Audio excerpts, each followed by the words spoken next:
Hello everyone and welcome back to the Keep Productive YouTube channel. In today's video we'll be going over the top 10 note-taking applications as we head into 2021. The note-taking application space has expanded pretty rapidly this last year, with the evolution of bi-directional links and rapid improvements about the way we take notes. Things are changing pretty fast, and we've got a list of the best recommended ones. There's no particular order to this one, but let's dive in.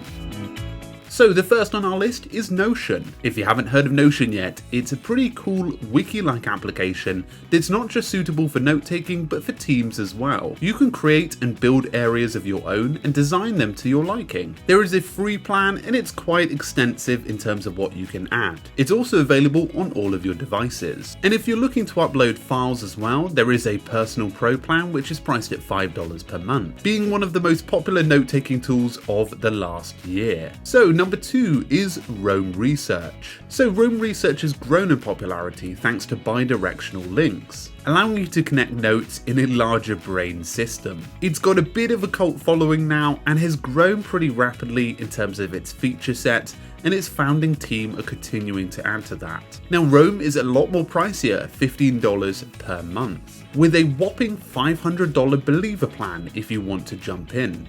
Now Roam is perfect for those looking to connect ideas and thoughts together in an advanced note-taking system. Number 3 is Obsidian. Now Obsidian is very similar to Roam Research, but it comes as a downloadable app offline for Windows and Mac. Now they're currently actually in beta still, but Obsidian is growing in popularity and the community behind it is super interested. It's a free application and they do plan to add sync, allowing you to connect your data to the cloud. 4, and a very missed application, is Notes. This is available on iOS and on Mac, but it provides a pretty neat markdown experience, allowing you to create really beautiful looking notes. It's really easy to get started with, and there's a $14.99 fee if you wanted to sync your plans. However, if you downloaded it on your device, you can actually use it for free. Next up, number 5 is Standard Notes. This is a really privacy-focused application and really is a nice, attractive application that works really well and has some advanced extensions. Much like Notes, its design is very simple. However, you can add these extensions to it, allowing you to get a greater depth of how you use your standard account.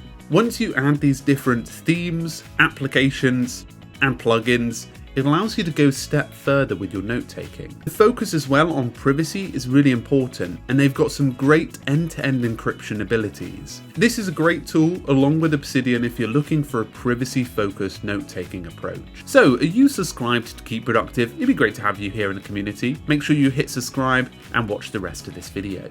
So number 6 is Microsoft OneNote. Now as you can imagine, Microsoft OneNote has been around for a fair while now, and much like Evernote, it is a staple of the note-taking space. In the last year, they've added quite a range of abilities when it comes to touch devices, allowing you to do more annotation, taking on applications like Notability. So OneNote is a great, reliable, Microsoft-focused application, which is perfect if you're someone who already uses OneDrive and Microsoft applications. Number 7, without forgetting Evernote. Evernote hasn't grown much at all in the last couple of years. However, this year, Evernote have released their 10th edition, introducing a new start to their development cycle. Evernote is still that reliable application that can store a lot of your notes, and for many people, Evernote has actually been the base for a long time, and still is, despite people still using applications like Notion, Obsidian, and Roam. It's also got a really attractive free plan that allows you to get started without any limitations. Next up is Supernotes. Supernotes is a much more focused application for students, however it's perfect for taking notes in classes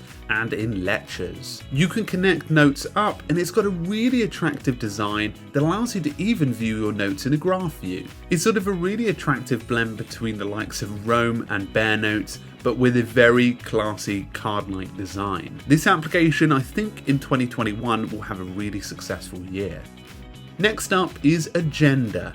Now, Agenda Notes is actually an iOS-based application, but with a little bit of a twist. Basically, it's calendar focused, so for example, if you create a note, it will be associated with a date on your calendar. Much like an agenda view, you can use your notes to plan towards dates in the future. This could be either for daily notes or even for planning a meeting in the future. But Agenda Notes has a really attractive design and a lot of people love the way that it's used.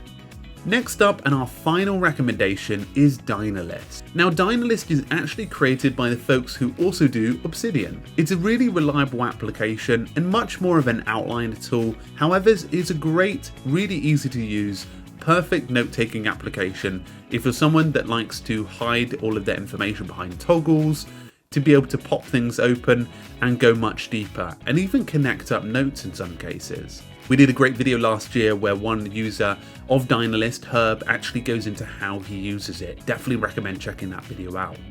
But it's free and it's a great experience. They also have a pro account, which isn't too pricey too. So I'd recommend picking for the long term with an application like a note-taking or personal knowledge management tool. You don't want to be moving bases because it's like moving house. You want to continue to gain value whilst you're in it. And of course, once you settle, it's also important to stay there as long as possible. I'd also explore the exporting abilities as well. So if you did want to move out, you want to make sure you'll be able to move out too. However, I think all of these options have pretty reliable export abilities. So a big thank you folks, please do make sure you subscribe. It'd be great to have you here in the Keep Productive community. Share below what note-taking tool you use, it'd be fantastic to hear. Anyway folks, cheerio.